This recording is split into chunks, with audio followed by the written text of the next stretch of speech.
para o Carlinhos já deixar no prelo, e nós vamos soltar nesse momento, quando a gente falou sobre morrer, e ele definiu a morte desta forma aqui no Cantinho da Amizade há um mês e pouco passado. Vamos ouvir então o nosso labrego, que nesse momento está subindo para o céu e deixa essa mensagem. Agora conta pra gente, você tem medo de morrer? Não adianta ter medo, morre, morre. Mas como é que você sabe que morre? Hein? Você sabe que existe, porque as pessoas morrem, você não sabe se vai morrer, sabe? Não, morrer todo mundo morre, eu não tenho medo, não tenho medo. Eu acho que morrer é um alívio para a pessoa. Nós estamos de passagem na Terra, nós temos passagem. Feliz é quem consegue passar com saúde um determinado tempo. Porque Deus é o livre, tem gente que às vezes com 30, 20, 30 anos já fica doente, né? Às vezes Deus é o livre, mal das Alzheimer, a derrame, uma série de Deus me perdoe falar câncer. Então tem muita, nós seres humanos estamos sujeitos a tanta coisa que vai antes do que a gente quer ir, né? Então a morte é o destino nosso. No momento que você nasce, cada dia que você passa é um dia mais próximo da morte que você está. Agora, não pode ter medo, adianta ter medo? Não adianta. Lázaro Roberto de Almeida, conta pra gente o seguinte, você não tem medo... Esse é o nosso labrego, e a TV Com deseja a família enlutada, os nossos sentimentos, e o labrego nesse momento já está chegando lá no céu para conversar com tantos votorantinenses como Luiz do Patrocínio Fernandes, que morreu nos braços do labrego de infarto. Descanse em paz, labrego. Obrigado pela bela entrevista que você concedeu-nos aqui e na Ipanema. O Cantinho da Amizade de hoje está trazendo essa fantástica Débora Belentani para conversar conosco nesse dia consagrado. Minha querida Débora, uma honra tê-la aqui, tudo bem? Tudo bem. Boa tarde, né, a todos que estão nos assistindo aí. Muito obrigado pelo convite. Mais uma vez honrada, né, estar com você aqui, que você também é uma marca em Sorocaba, né, dentro do seu trabalho, que é maravilhoso, né? E vamos ao nosso papo. Débora Belentani, o que a sua mãe queria que você fosse quando crescesse? Acho interessante isso, porque eu li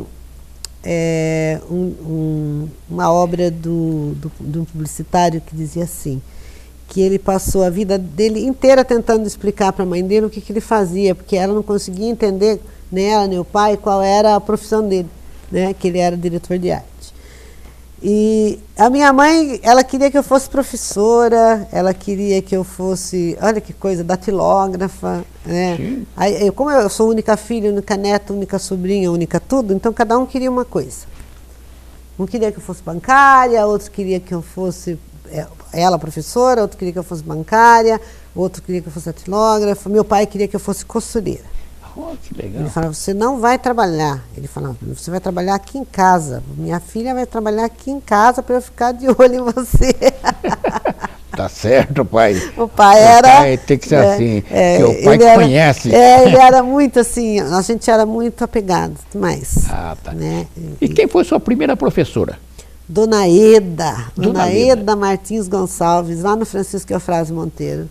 Verdade. Nossa, você foi uma aluna aplicada? Fui. Saiu do grupo escolar sabendo ler e escrever? Não, eu já sabia ler e escrever quando eu entrei praticamente. E sem porque fazer hoje cursinho. Quem sai do ginásio não sabe ler e escrever. No colégio.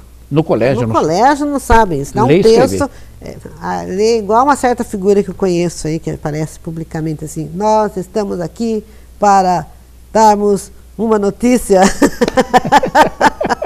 Sabe? Jamais você sairia, você não ia para a segunda série se você não soubesse ler.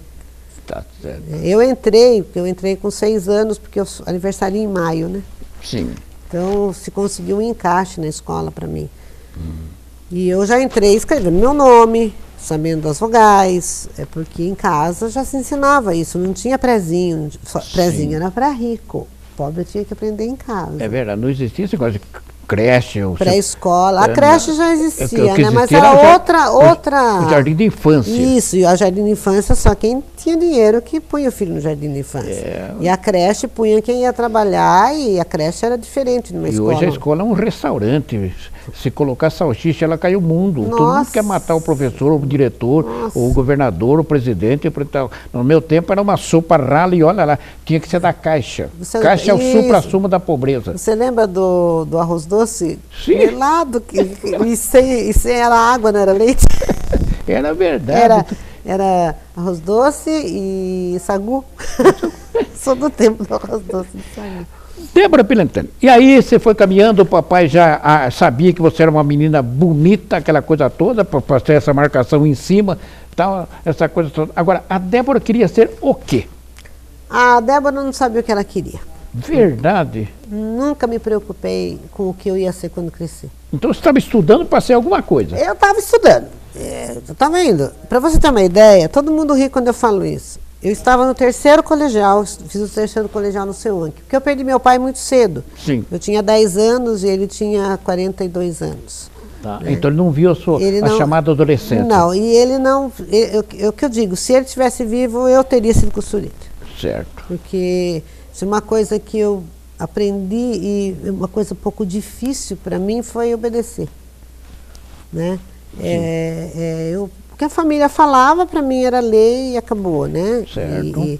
Olha, eu sofri bullying, eu sofri preconceito, eu sofri tudo isso que hoje o pessoal fala aí. Sim. Isso nunca me atrapalhou em vida. Não. Nunca, nunca. Eu era magra demais, sabe? O problema da família, que a família era doente e era difícil, eu tinha que guardar segredo, para uma criança guardar segredo era muito difícil. Então foi assim, mas nunca isso me interferiu. Interferiu na minha vida quando eu fiquei adulta e não durante o processo de formação. Né? Aí eu fui fazendo, quando chegou a idade de trabalhar, o primeiro emprego que apareceu, eu fiz datilografia, né, que a gente tinha que fazer para poder trabalhar. Ali na São Paulo? Na Rua da Penha? Não, eu fiz lá embaixo, na ponte. Lá na ponte? Lá, saindo da ponte ali. Perto da Gianola ali? Perto da Nogueira Padilha ali, lembra que fazia curva perto do rio, morria de medo de atravessar aquela ponte. Eu pegava o ônibus, descia, em vez de descer um ponto antes, eu descia um ponto depois. Eu tinha, por causa do movimento da Avenida São Paulo, eu preferia descer depois da ponte. Tá. E quando eu errava o ponto, então, que eu esquecia. Aí lá ia a Débora, atravessava, eu não olhava pro rio assim, você ia segurando. Você tinha medo do rio, é? Eu ficava tonta. Eu tinha medo de cair, eu morria de medo de cair. Coisa idiota, mas eu tinha. Não, prevenção é assim mesmo. Uma mulher 15 anos nas costas, 14 anos nas costas, com medo de cair no rio. Agora, depois descobri que não era só eu, viu? Graças a Deus. Não, isso é verdade. Você acredita em Deus? Muito. Como é que é o Deus da Débora? Deus está presente na minha vida em todos os momentos. Verdade. Eu digo que eu sou um milagre. Eu estar aqui é um milagre. Porque os meus pais tinham hanseníase. E eles eram 3 irmãos, e a minha avó, o meu avô, que faleceu já aqui em Sorocaba, né? Eles estiveram em Pirapitingui muito tempo, e naquela época entrava, saía, com a alta definitiva, eles foram morar ali na Barcelona, porque era um lugar escondido. Olha. Que havia essa dificuldade. Então eles compraram um lote lá na Barcelona, onde hoje, perto do Santo, lá, hoje é enorme, né? Tinha umas mangueiras lindas na frente. Então eu cresci ali. E nenhum dos meus tios teve filhos. E era muito difícil uma mulher engravidar por causa do tratamento. Tá. O remédio era muito forte. A minha tia, uma das minhas tias, eu me lembro que ela já tomava pílula naquela época, que ela importava pílula. Olha. Porque ela não queria, porque como que ela tinha medo que a criança nascesse com alguma sequela. E realmente depois eu fiquei sabendo que minha mãe chegou a tomar talidomida. Nossa. Então o fato de eu estar aqui é um milagre. Né? E os milagres foram sucedendo, né? Com a morte do meu pai, aí eu fui embora para Mogi das Cruzes, onde eu passei parte da minha infância e adolescência, onde eu fiz até o ginásio lá, né? Junto com os meus primos. Então eu passei a ter companhia de outras crianças, né? Porque eu era sozinha. Sim. Então era terrível, era um cuidado. Pra você ter uma ideia, meu pai não deixava acender fósforo, porque tinha medo que que caísse o fósforo no vestido e pegasse fogo. E já havia um caso na Barcelona, perto da minha casa. Nossa, então eu não podia fazer nada. Era uma marcação cerrada. Marcação cerrada. Por isso que ele falava, você vai ser costureira. Agora, existe algum santo que intercede por você junto a Deus? Ou você fala direto com ele? Eu falo direto com ele, mas eu tenho um carinho muito especial por Nossa Senhora Aparecida. E São Francisco de Assis, eu sou fã de São Francisco de Assis. Essa semana é dele, né? Porque eu sou assim, apaixonada pela história de Francisco de Assis. Ele tem uma história de vida muito bonita, de dedicação e...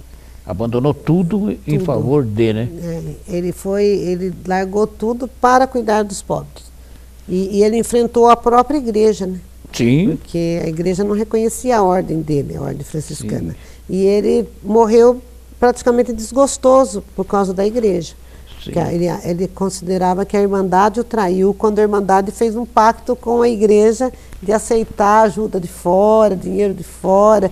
O que ele dizia é que ali tinha que se produzir, ali tinha que se comer, e daí ajudar os pobres. Não podia entrar dinheiro de ninguém, né? Eles tinham que vender o que eles produziam, e assim que funcionava. E a partir do momento que eles aceitaram a ajuda do Vaticano, ele se isolou. Tanto que ele morre numa gruta, né? Sim. No próprio lugar onde ele construiu toda a Irmandade. Né? Essa juventude toca que a gente vê, quer lembrar São Francisco de Assis? Você diz essa... eu acho porque que eu não sei se são franciscanos, só sei que toca. Tal. Não, eu acho que eles não são... A vestimenta é de São Francisco. Tem a filosofia de Francisco. Então. Não sei como que isso é ligado, se está ligado com a igreja, se não está, se é independente. Ou é só São Francisco, ligado só ao São Francisco, porque sim, quando morreu numa gruta, morreu numa toca, então quanto toca, à missão de São Francisco, né? A toca talvez seja por causa da natureza. Tá. Talvez seja por causa da natureza. Mas é um trabalho que eu sempre via, eu achava muito bonito. Eu nunca me aprofundei para saber como é que funcionava a estrutura deles, né? Mas eu acho que tudo que se inspira em São Francisco é válido. Agora, Débora Berantana, o senhor que protegia você, que sabia que você era uma menina bonita, aquela coisa toda, e não queria que caísse na mão de gavião, qualquer coisa. Foi difícil a sua adolescência? Você namorou muito no ginásio? Namorei. Verdade? Eu namorei muito. Naquela época, namoro era namoro, né?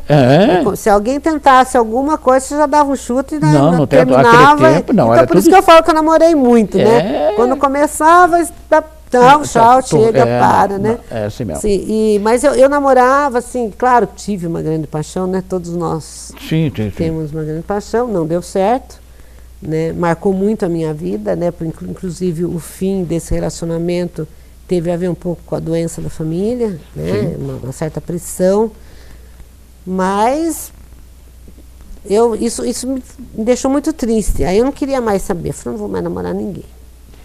Verdade. Mas a minha mãe queria que eu casasse. Eu acho que o sonho, a profissão que minha mãe desejava para mim era casa, pelo amor de Deus, porque eu sou viúva, porque ela tinha essa preocupação, você fica trazendo namorado aqui, que namorado em casa mesmo. Eu tive um só e depois o meu marido. Certo. Né?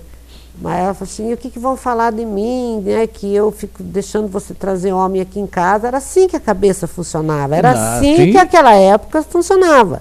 Né? O povo acha que hoje tem repressão, não sabem o que é repressão. Sim. Eu nem vi a repressão da ditadura militar, porque já tinha demais dentro de casa, não dava tempo. Não tinha tempo, é verdade. Vou pensar lá fora. Eu não tive problema com a ditadura também.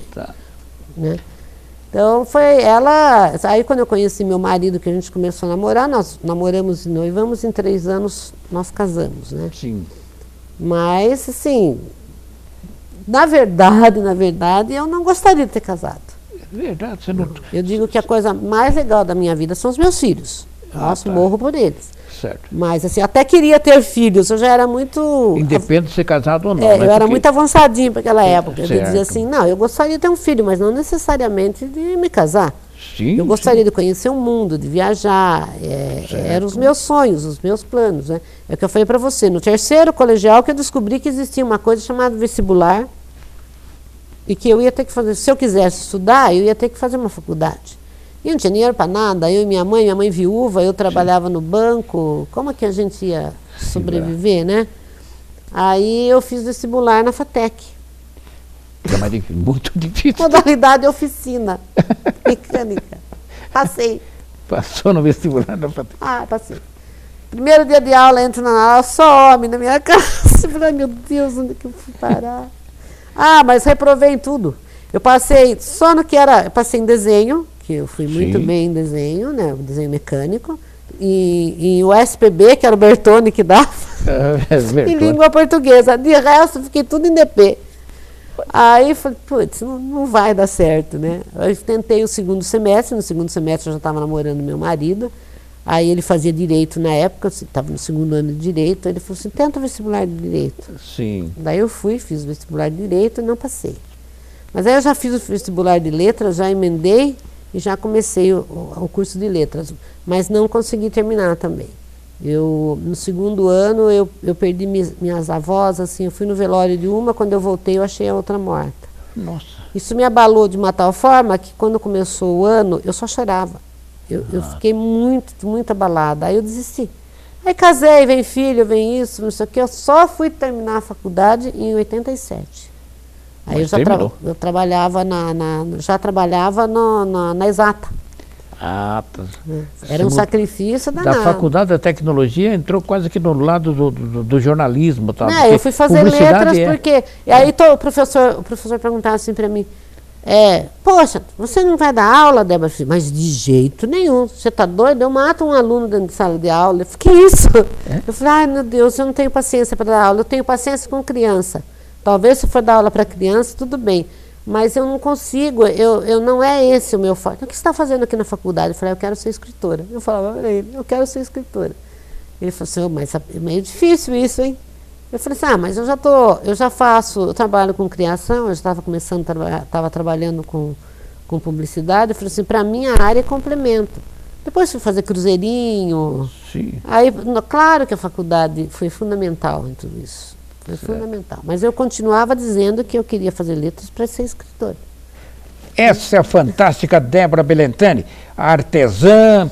Eu falo para o senhor porque ela fez, eu falo assim, faculdade de filosofia, porque tem um charme, né? Faculdade de filosofia e tal. Ela fez filosofia, aliás, ela é catedrática. Quem sai da filosofia é catedrático. Se ela resolveu falar, eu vou dar aula, quem tiver substituindo tem que dar a cadeira, é dela que é a cadeira.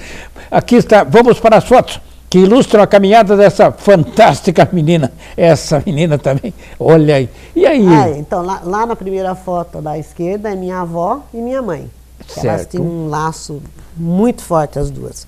Né? Embora minha avó tivesse 6 filhos, mas com a minha mãe o laço era mais forte. Do lado direito já é minha mãe com o meu pai. Aí a foto do casamento deles, eu com 1 ano e eu fazendo a primeira comunhão com o padre Basso. Que hoje é professor da faculdade de filosofia, quase fui aluna dele.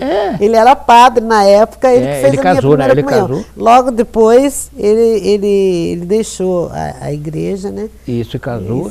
E virou escritor, escreveu um livro. Pois é. Eu fui no lançamento do livro dele na Eugênia Salerno. Pois é, eu nunca o vi pessoalmente. Eu cruzava a faculdade, ia para lá, ia para cá, né? Porque eu fui aluna do Gaspar. Né? E nunca deu certo de ser aluna dele, nem pessoalmente, se eu ouvir hoje, eu não lembro mais a fisionomia dele, porque ele era bravo, sabe? Não, a gente tinha medo dele. Ele pegava para valer. A gente tinha medo dele. É um baixinho bravo. E aquela foto dos meus pais é interessante, porque eles tiraram 1 ano depois de casados. Verdade? Porque naquela época não tinha dinheiro para tirar foto. E os pobres de hoje com Bolsa Família reclamam que é pobreza. Aí faz festão. Aquele tempo, dizer, a gente era pobre, se conformava em ser pobre e cada um se colocava no seu lugar. Sim. Se você era um trabalhador, você tinha a sua casa, você comia, você tinha onde morar. O que importava? Sim. Primeira coisa que um rapaz fazia quando ele ficava adulto, ele comprava um terreno. É verdade. Se ele fosse casar ou não, ele tinha um terreno. Exato. Né?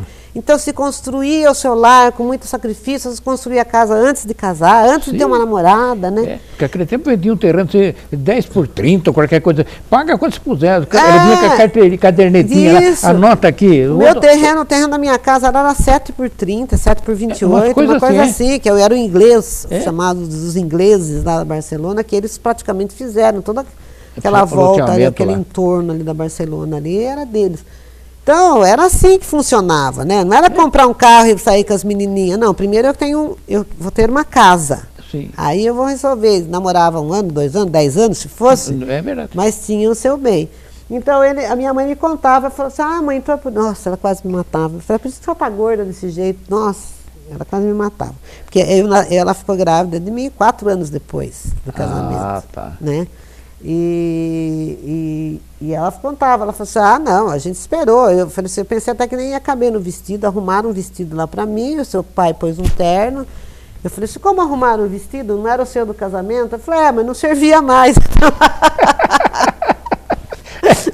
Essa é mais outra foto no Cantinho da Amizade contando a história da Débora Belintani. E aí, Débora? Então, lá em cima, no cantinho, está a dona Ida, a minha primeira professora. Sim. E junto com a minha amiga Enielce, que nós somos amigas até hoje, né? Nós moramos na Barcelona, ela morava na Parada, eu morava na Barcelona. E do lado tem um livrinho do ursinho que foi dado para mim pela dona Ida. Porque ela dizia que eu gostava muito de ler, né? Desde aquela época, eu lembro que ela escreveu um poema na lousa uma vez e eu corrigi um verso. E aí ela foi, comprou o livrinho e me deu como presente por eu ter corrigido. Ela era brava, hein? Olha. Ela era brava. Ela quebrou uma régua uma vez na cabeça de uma amiga minha, quebrou a minha régua. Ainda bem, era uma régua de plástico, plástico também era novidade. No meu tempo era uma régua de madeira. A minha era eu ganhei essa de plástico porque eu tinha um primo do meu pai que ele trabalhava na Sherwin Williams e aí eles faziam de brinde as réguas. E ele mandou lá umas 3 ou 4 para o meu pai, que era para quando eu entrasse na escola, ficou lá guardado. Ela sobrou aquela que foi para mim. Ela meteu na cabeça da menina, quebrou a régua. Aí ela foi e comprou uma régua nova para mim. Mas eu não me importava com a régua, eu gostava daquela, porque tinha lá um desenho da tinta, era o meu primo. Mas essas historinhas, né? Aí lá logo à direita minha, é o Francisco Eufrásio, né? A escola que eu fiz até a metade da antiga 4ª série. Né? E terminei a 4ª série, que ali eu estou recebendo o meu, era diploma na época, né? Não era certificado, né? A gente tinha diploma de 1ª série, 1º grau, né? Já em Mogi das Cruzes, onde eu terminei o ensino básico, né? Porque grupo escolar o meu pai faleceu e a minha avó fez questão de me levar para Mogi. Minha avó e eu, mãe da minha mãe, eu tinha assim um amor muito especial por ela, porque ela disse assim, Débora, nem que eu tenha que vender um terreno da minha chácara, você vai estudar, você vai fazer faculdade, porque você gosta de estudar, né? Aí fui para lá, assim, foi muito legal, porque eu saí da cidade e fui morar no sítio, né? Com lá 6.000 metros, 7.000 metros, era quase um quarteirão a chácara, né? Então para mim era um passarinho fora da gaiola, né? E aí eu fui estudar ali na época, Ginásio Industrial Estadual Presidente Vargas. Olha que legal. Que hoje ele é um ET, Escola Técnica Profissionalizante. Lá eu aprendi corte e costura, a gente aprendia puericultura, a cuidar de bebê, a cuidar puericultura. Puxa, como dar banho no nenê, fazer roupinha de nenê, fazia parte, porque as mulheres, elas se preparavam para casar. Sim. Fazer um enxoval. Eu só não fui fazer culinária, porque não era meu forte, né? Mas fiz desenho, eu gostava, mas eu sempre fui muito chegada a lance de oficina. Eu via os meninos lá nos tornos, lá, eu achava aquilo maravilhoso. Principalmente qual Mogi que você foi? Mogi das Cruzes. Mogi das Cruzes. Né? Ali embaixo está as três mocinhas da Europa, Célia Regina Alves Guimarães, que até hoje é minha amiga. Eu no meio e ao meu lado a Catarina, que casou, teve 6 filhos, tem um monte de neto, continua lá em Mogi, mas eu a vi apenas uma vez, depois disso, né? Aquele senhor que está ali isolado, sim, é o professor José Veiga. O professor José Veiga tem inclusive um instituto em Mogi com o nome dele.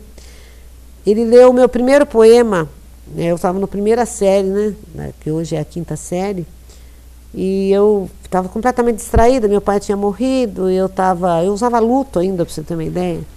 Aí ele viu o poema e falou assim para mim, posso ler? Eu tenho guardado até hoje os 2 poeminhos. Aí ele falou assim, brilhante, você será uma grande escritora. E eu dei risada, porque eu nem entendia muito bem o que era isso, né? E ele só foi meu professor no primeiro ano. Aí quando eu estava já saindo do ginásio, ele leu um poema meu, não lembro quem entregou um poema. E ele começou a fazer coletâneas em Mogi. Ele fundou lá na época não era uma fundação, acho que era um instituto, uma coisa assim. E ele juntava, arrumava patrocínio, era feito no sulfite. Aí ele publicou os 2 primeiros poemas meus e também um do meu primo. Aí mesmo depois que eu saí de lá, ele falava pro meu primo, escreve para Débora, pede para ela me mandar alguma coisa. Então eu tive 3 coletâneas que eu participei, mesmo morando aqui em Sorocaba. Você lembra desse poema? De cabeça? Não. Eu não sei nenhum poema meu de cor, você acredita? Ah, é? Você sabe morrer? Você tem medo de morrer? Eu tenho medo de morrer e ninguém me achar morta.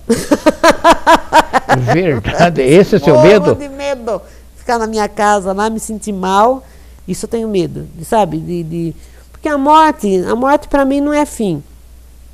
A morte para mim é apenas uma passagem, né? Você acredita nisso? Acredito. Agora, você não tá menosprezando a inteligência do seu Deus que você admira? Porque, e se ele tem no decreto dele, a partir da Débora ninguém mais morre, como é que fica? Porque você sabe que existe morte, porque você vê os outros morrer, mas você não sabe se você vai morrer. Eu acho que ninguém morre. A nossa alma continua. Né? A nossa alma continua. Quer dizer, seja qual o princípio de crença que você tiver. Por exemplo, se você for espírita, você vai acreditar, né, bem Nosso Lar. Quem assistiu Nosso Lar vai entender, embora o filme represente 20% do que é o livro. Tá? Você vai para lá, você vai se redescobrir, você vai ter que entender que você morreu, você vai se melhorar para voltar ou não, né? Para ver se você vai precisar reencarnar ou não. Esse é o princípio espírita. Tem uma série de coisas. Sim. Do ponto de vista católico, a gente morre e a alma vai para o céu, para o inferno, para o purgatório. Sim. Então, de qualquer forma, é a sua alma que vai... Fica navegando. Vai lá, ou ela vai para um paraíso, viver com os anjinhos, ou ela vai sofrer no fogo do inferno, ou ela vai ficar no meio termo. Sim. Então, se você analisar friamente, o princípio é o mesmo. Sim. Né? Agora, o Tupã do índio, o Deus do índio é o Tupã, que é o nosso Deus. Então, todos os deuses são válidos a partir do momento que ele tenha o princípio de fazer o bem. Sim. Né? Aí fala Buda. Buda para mim é filosofia. É diferente? Eu acho diferente. Mas também fala em reencarnação, na alma, de você fazer o bem aqui, para que você possa ter uma vida espiritual. Você tem que cuidar do seu espírito, senão você não é nada. Você não consegue levar a sua vida se você não se colocar... Até o ateu, ele tem um princípio. O princípio dele não acreditar em nada... Mas agora, quando o ateu, por exemplo, ele cai na cama, por exemplo, será que nem um momento ele fala, se Deus quiser eu saio dessa? Não como é que fica? Sei, eu acho que na hora H, viu? Na verdade, eu acho que na hora H... Uma pessoa nasce ateu, ateia, ou fica depois? Por um desgosto? Não, acho que depende do ambiente. Um dos meus filhos é ateu. E foi extremista na parte de religião. É difícil ser ateu, não acreditar absolutamente. Ele leu tanto, ele se informou tanto, ele viu tanto que ele não acredita no Deus no formato que a gente acredita. No cristianismo, em Cristo. Eu acredito em tudo. Eu acredito até que Cristo foi casado. Você acredita que ele se casou? Eu acredito que ele foi casado, porque ele viveu... Nós tivemos um período de vida de Jesus que ele viveu como humano, que a gente não sabe absolutamente nada dele. E a Maria Madalena, que eles falam que seria a esposa de Jesus, teoricamente, não é aquela Maria Madalena que foi apedrejada. É uma outra Maria Madalena. Sim. Que é uma irmã de Tiago, não sei, que frequentava a casa dele junto com a mãe dele. Foi ela que descobriu que Jesus ressuscitou. Sim. Porque se ela não contasse para todo mundo, até hoje não sabia que ele tinha ressuscitado. Porque ela que foi a primeira jornalista a manchetear a morte, a ressurreição de Cristo. E ao contrário do que se pensa, não é a Maria Madalena que foi apedrejada. Não, aquela que foi apedrejada. É a Maria Madalena que vivia junto, onde Cristo ia, ela estava junto. Sim. Né? Então eu não acredito que ele foi... com a Marta do Lázaro, aliás, a Marta deu uma dura no Jesus, você largou seu irmão, seu amigo aqui, morreu, tal. Aí Jesus chorou e foi lá e fez o homem levantar. Então, assim, tem essa abertura que a religião nos dá. Mas o que é importante, que eu acho que, para quem é cristão, é o Novo Testamento. Sim. É o que Jesus veio fazer aqui, é o que ele disse, o que ele pregou e que as pessoas se esquecem. É porque ele foi curto e grosso, ele não fazia discurso. É isso. Quer, não quer, ele quisesse. Né? Ele não tinha papo furado. É bem assim, não quer, tá fora. Ele não fazia campanha, nada. Quem estiver comigo que se ache, quem estiver contra mim que se espalhe. Ele falava assim. Ele dizia assim, eu estou aqui, eu tenho um pai que me mandou para cá, meu pai me mandou falar isso, eu estou dizendo isso porque eu creio nisso e se vocês quiserem, vocês acreditam, se vocês não quiserem. E só chega lá através de mim. Pronto. Exatamente. Quer, não quer. E pegou os 10 mandamentos e deixou um só. Amar é pai sobre todas as coisas e ao próximo como a si mesmo. Porque se eu amo você como eu me amo, eu não vou fazer nenhuma daquelas coisas que os 10 mandamentos antigos diziam que você não podia fazer. Em questão de respeito a você como pessoa, como ser humano, como irmão. Agora, aquela Sorocaba que você esperneava aqui, aquela coisa toda, era mais bonita que a Sorocaba de hoje? Eu gostava da Sorocaba antiga. Era mais bonita, então. A gente, bom, não as só mulheres, Sorocaba. você era uma menina lindíssima. Tá? As meninas do seu tempo eram mais bonitas que as de hoje? Olha, aí é uma questão séria da gente dizer que as meninas de hoje são lindas, né? Mas elas... até por causa da alimentação, por causa da vida sedentária, elas se cuidam, mas de forma diferente. Né? A gente tinha tudo natural, a gente não tinha McDonald's. Também tem isso, né? A turma panturra desse sanduíche. Eu não posso falar nada, porque eu fui magérrima, até os meus 50 anos quase. Eu pesei 51 quilos até 45, 46 anos. Depois que eu comecei a engordar, mas foi assim gradativo. Foi depois dos 50 mesmo que aí eu engordei de vez. Eu engordei 20 quilos, aí foi uma briga com peso, com osso, com balança, mas porque meu corpo não estava preparado, né? Durante uma vida toda aguentando 51 quilos, né? E de repente ir para 70 quilos, para mim foi ainda estou me adaptando, eu estou com 61 anos agora. Sim. Mas eu estou me adaptando a essa nova forma do meu corpo, né? Eu tenho dores terríveis, né? Então eu tenho que brigar com isso.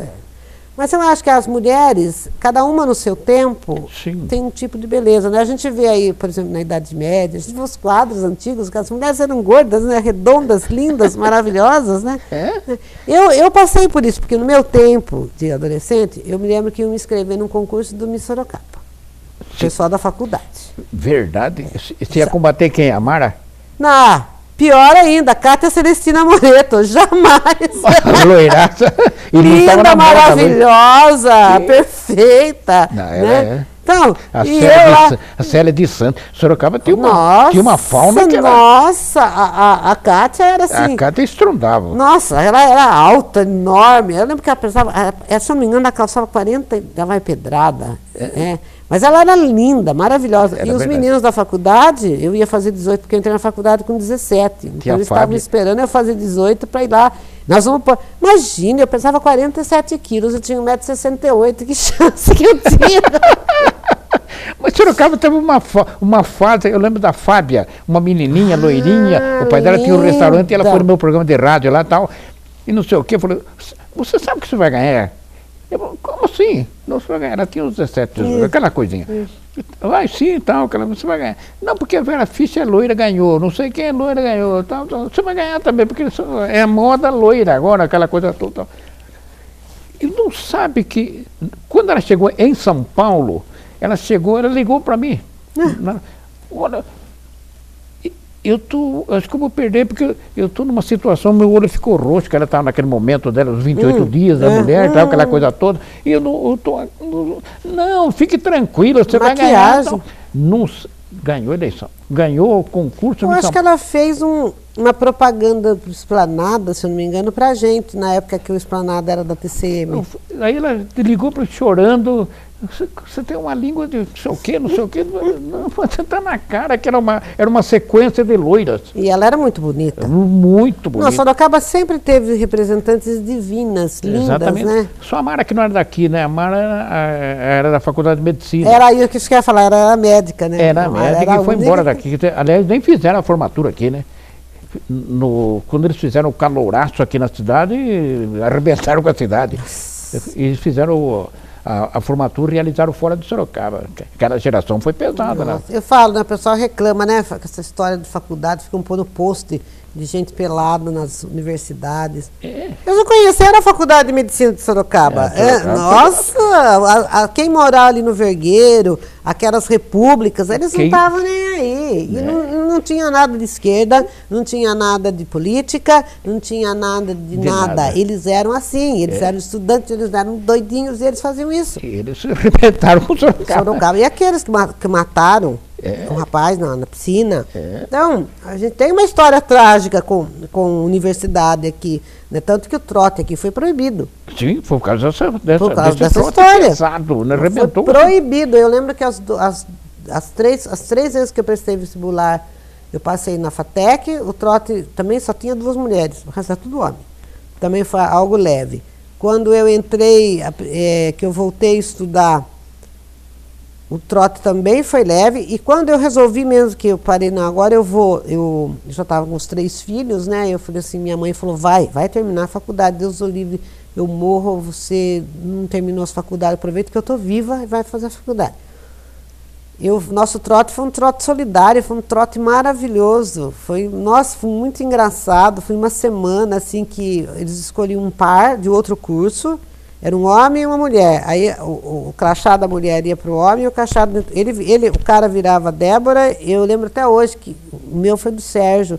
O Sérgio tinha aquela boutique ali na Carlos de Campos, ali, que vendia roupas indianas. Toca.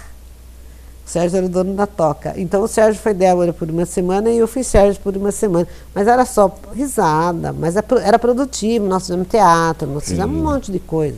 Bem feito. Então, era uma outra maneira. Agora, eu não sei, eu nem sei como é que está essa história de trote, se funciona, se não funciona, se tem, se não tem. Parece que algumas tradições foram apagadas. Mais outra foto no Cantinho da Amizade contando a história da nossa Débora Belentani, aqui no set da NET. Opa! Aí foi quando nós estávamos noivos, eu e o Dimas, no dia que ele foi assinar o diploma na Faculdade de Direito. E as 2 fotos ali são do baile de formatura lá no Sorocaba Clube. Ah, é? Aí quando o Maciel fala na pompa do Sorocaba Clube, você vê ali, ó, os mezaninos de madeira de lei, as cadeiras de madeira de lei, era um luxo só. Imagine, eu no Sorocaba Clube, eu que vim na pobreza lá da plebe da Barcelona lá, né, que brincava descalça no meio do pedregulho, vivia subia nas árvores, né? Tinha medo do ajato, o ajato que andava colando, tudo fantasiado. Nossa! Mas lá a gente tinha, como que é o nome dela? A gente tinha uma mulher, que ela era um sarro, mas a gente adorava, era Castora. Ela também andava gritando pela rua. Sorocaba tinha os personagens muito doidos, né? Olha, e aí? Aí é o casamento. Você casou onde? Eu casei na igreja da Vila Cis. Da Vila Cis, né? Eu casei. E a festa foi na Barcelona, na igreja de São Pedro, porque naquela época São Pedro não podia celebrar casamento, né? Ela não era igreja. E quem era o padre? Foi o Frei Henrique que fez o meu casamento. Frei Henrique, é porque ali eu era catequista na igreja, né? Eu me lembro muito bem do sermão do Frei Henrique, dele falar assim para mim. Eu ia falar sobre filhos, mas é melhor eu ficar quieto, porque se ela resolver ter filhos na mesma proporção que ela dobrou os alunos dela de 16 para 44 durante o curso, então é melhor eu ficar quieto. A lua de mel foi onde? Aquela época a gente ia pra praia, né? Direto? Foi pra Monga? Caraguatatuba. Caraguatatuba. Eu fui na colônia dos bancários, porque eu já era bancária, na época trabalhava no Real. Tal. E aí eu fui na colônia dos bancários. Da lá a gente viajou até São Sebastião para passear. Dima assim um Fusca. Andando de Fusca. Tudo diferente. Tudo Hoje bem. eu vou lá em Ubatuba muito, né? Porque nós fomos para Ubatuba. Nossa, não tinha nada. Isso aqui tinha onde hoje é tudo fechado, a praia vinha até onde é a praça quase emendava com a praia, né? Judiação.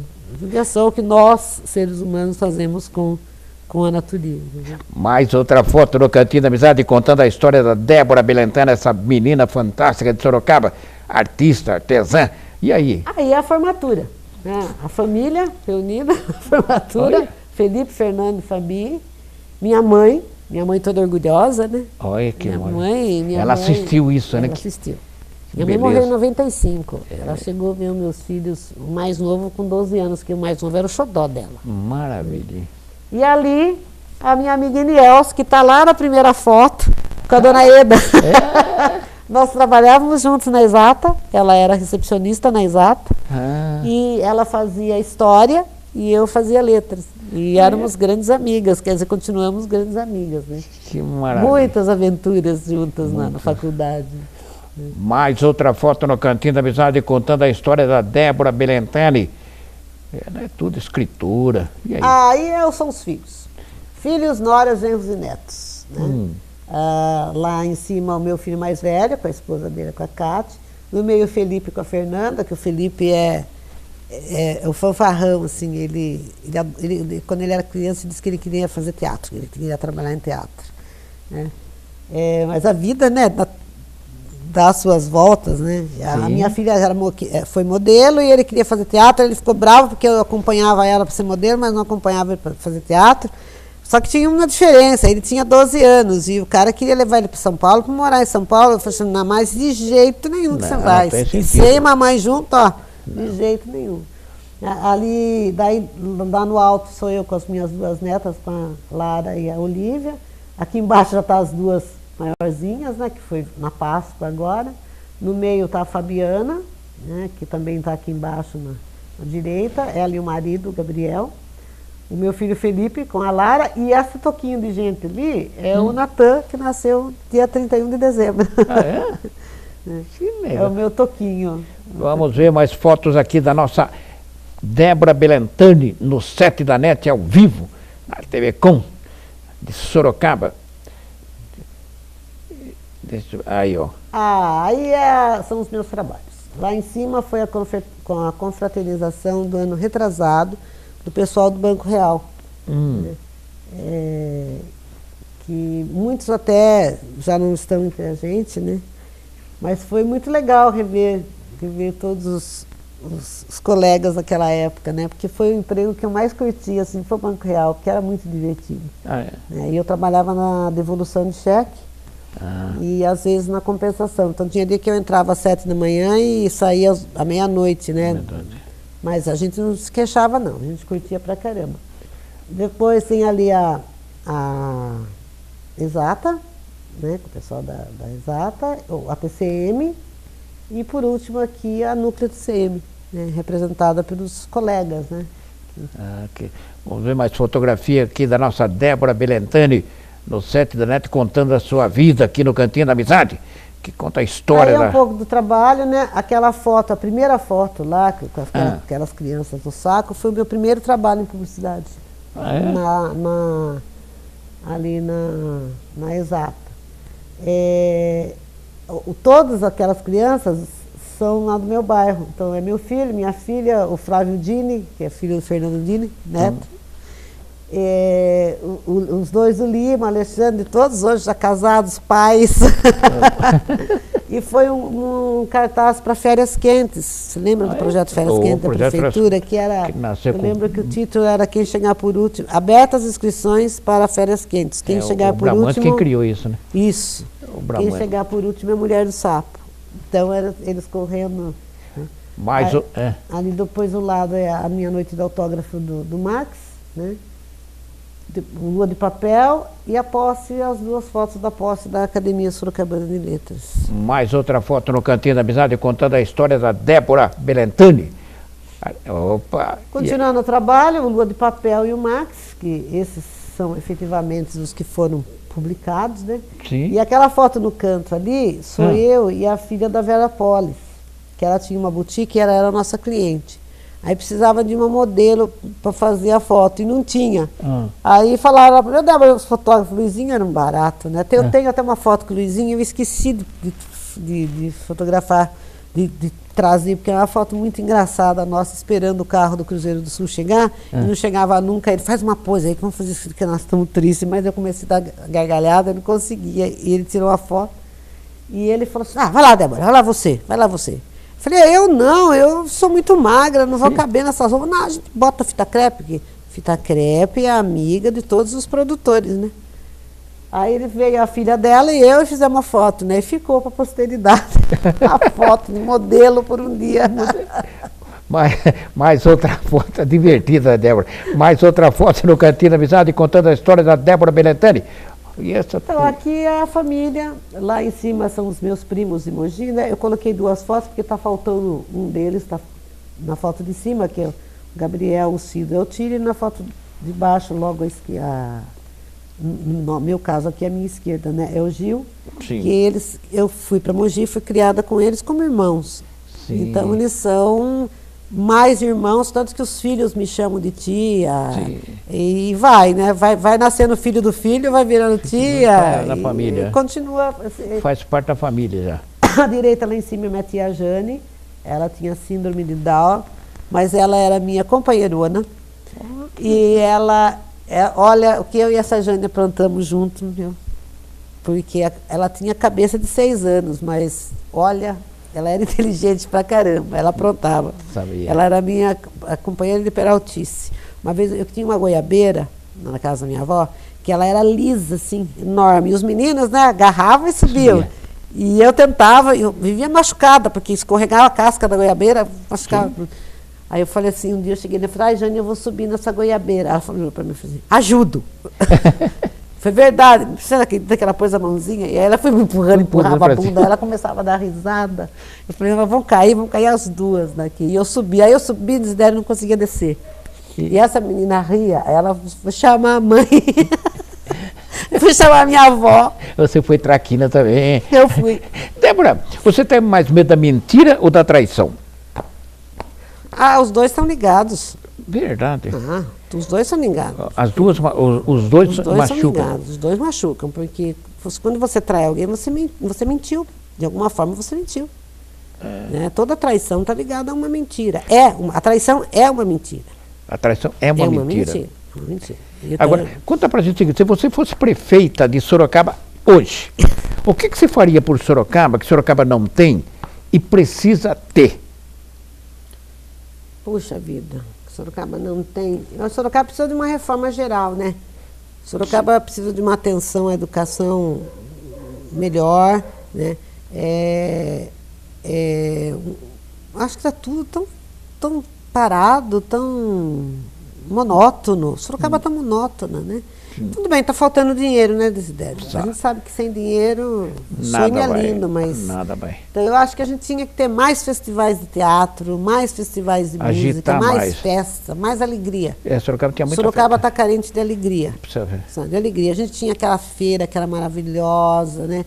Acho que Sorocaba poderia investir bastante no tropeirismo. Sim. Agora, em maio, fazer uma festança daquelas pro tropeiro. Festa junina. A festa junina. Nossa, a minha filha me puxou a orelha porque ela falou para mim que eu não devia ter dito que a festa tá ruim, porque lá na Ipanema, porque eu não vou mais, nunca fui. Eu não disse que a festa está ruim. Eu disse que ela não me chama mais a atenção como chamava a outra, até porque era, acho que, menor. Sim. Eu acho que a gente teria que ter mais eventos menores. Para somar tudo, dá um maior. Isso, sabe, é como acontece na virada cultural, né?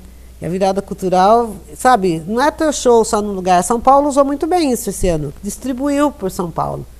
Então todo mundo pode participar, todo mundo vai, sabe, não tem deslocamento, pega ônibus aqui, vai lá do outro lado, porque ônibus em Sorocaba é difícil. Melhorou bastante com o terminal, reduziu-se muitos horários, ou que nem eu tenho 2 linhas de ônibus que servem o meu bairro. Excelente, eu não pago ônibus para mim, mas eu nunca consigo pegar, porque os 2 são no mesmo horário, e um deles passa de 1 em 1 hora, e é o que é mais prático, sabe assim, eu não sei. Alguma coisa nesse sentido de integrar melhor esse transporte público, né, para que a gente possa usufruir melhor do transporte público, seria uma boa, né? Quarta-feira vou trazer o prefeito aqui, eu vou colocar essa reivindicação da Débora, esticar mais horário de ônibus. Mais ônibus na rua, pelo amor de Deus. Mais ônibus. Aquela fotinha que eu estou ali, aquela senhorinha linda, maravilhosa ali, a minha Tirini, que era minha segunda mãe. A minha mãe, ela nunca teve muita paciência com criança, não. Sim. E minha tia não tinha filhos. Depois ela adotou 2, ela tem 2 adotados. Então ela catava e ia passear e me levava para tudo quanto é lugar. Tudo quanto é lugar. Comprava roupinha, vestia de menininha. Né? Então ela nos deixou aí, já vai fazer 2 anos, com 91 anos. O que é esses livros que estão no colo aí? Então, esse daqui são os 2 livros que eu produzi em casa, que são protótipos, que eu pretendo um dia transformar em... Todas, né? Todas as horas. Todas as horas. São as minhas 100 É um livro da nossa Débora Belentani, que ela está gestando. Aqui, ó, Todas as Horas. E tem também aqui... O Sol da Manhã de Ontem, que é uma short novel. O Sol da Manhã de ontem. É um romancinho. Um romancinho daqueles... Esse que eu falei para você de bolso, que eu gostaria de fazer ele de bolso, sabe, para a pessoa levar uma viagem, porque ele é uma leitura muito rápida. Esse aqui é da propaganda. Esse daqui são os 100 anos de propaganda, né? Esses são os 100 anos da propaganda. Você está inserido nesse contexto, né? Estou aqui. Eu colaborei, tenho algumas peças minhas aqui, inclusive, na época da Exata. Na época da Exata. Olha aqui. Tem até o endereço da Exata, acho que foi o nosso último cartão de Natal, se não me engano. Beleza. Então mostre Todas as Horas aí para os nossos telespectadores o que você está gestando e para a sua palavra final. Todas as Horas. Você quer que eu fale o quê? Sobre o livro? Mostra a capa para o nosso povo. Tá aqui, Todas as Horas são os meus 100 melhores poemas. Quer dizer, eu estou revendo ainda, vai. Agora a minha filha fez o favor de digitar para mim, porque eu digitei tudo em PageMaker. E PageMaker não existe mais. E o outro é? O outro é O Sol da Manhã de Ontem, né, que é em papel, esse eu fiz o teste em papel reciclado, para ficar bem parecido mesmo com aqueles livrinhos de banca, né? Sim. Você vai fazer menor o livro, né? Eu acho que desse tamanho. De bolso. Porque eu acho que se ele ficar menor ainda, ele vai ficar muito grosso. Tá. Débora Belentani, essa fantástica artesã, escritora, professora, é tudo, né? Defina e diga para todos os nossos telespectadores no fecho do programa, você é uma mulher feliz? O que é felicidade? Eu sou. Eu sou porque todas as coisas que eu quis fazer na minha vida, eu fiz. Com dificuldade, muita dificuldade, né? Eu fiz. E eu acho que o fato de estar viva, né, estar sobrevivendo, dentro desse quadro que o mundo se tornou, eu acho que é motivo para qualquer um ser feliz. Qualquer um ser feliz. Tenho filhos maravilhosos, tenho minhas netas, meu neto. Então, eu não tenho meus vizinhos, né, meus amigos, que eu até coloquei uma foto deles aí, que são pessoas que eu convivo muito bem, né, e a gente, tanto que a festa junina do bairro sai, porque a gente se reúne e bota a mão na massa mesmo, né. Então, eu não posso me queixar, eu não posso dizer que Deus não foi bondoso e generoso comigo, não. Porque quantas pessoas, eu tenho um teto para morar. Então, um teto para morar já é uma bênção, né? Eu acho que quantas pessoas estão aí desesperadas, procurando sobreviver, eu nunca imaginei que eu ia usar essa palavra, né? Estão sobrevivendo e com essas políticas que a gente está vendo ser feita principalmente para os aposentados, essa sobrevivência vai ser dura, viu? Vai ser muito dura. Então eu só tenho que me considerar feliz. Estar viva, olhar no espelho todos os dias. Não tem alegria maior que essa, felicidade maior do que essa. Esse com chave de ouro. Raindrops keep falling on my head, but that doesn't mean my eyes will soon be turning red. Crying's not for me.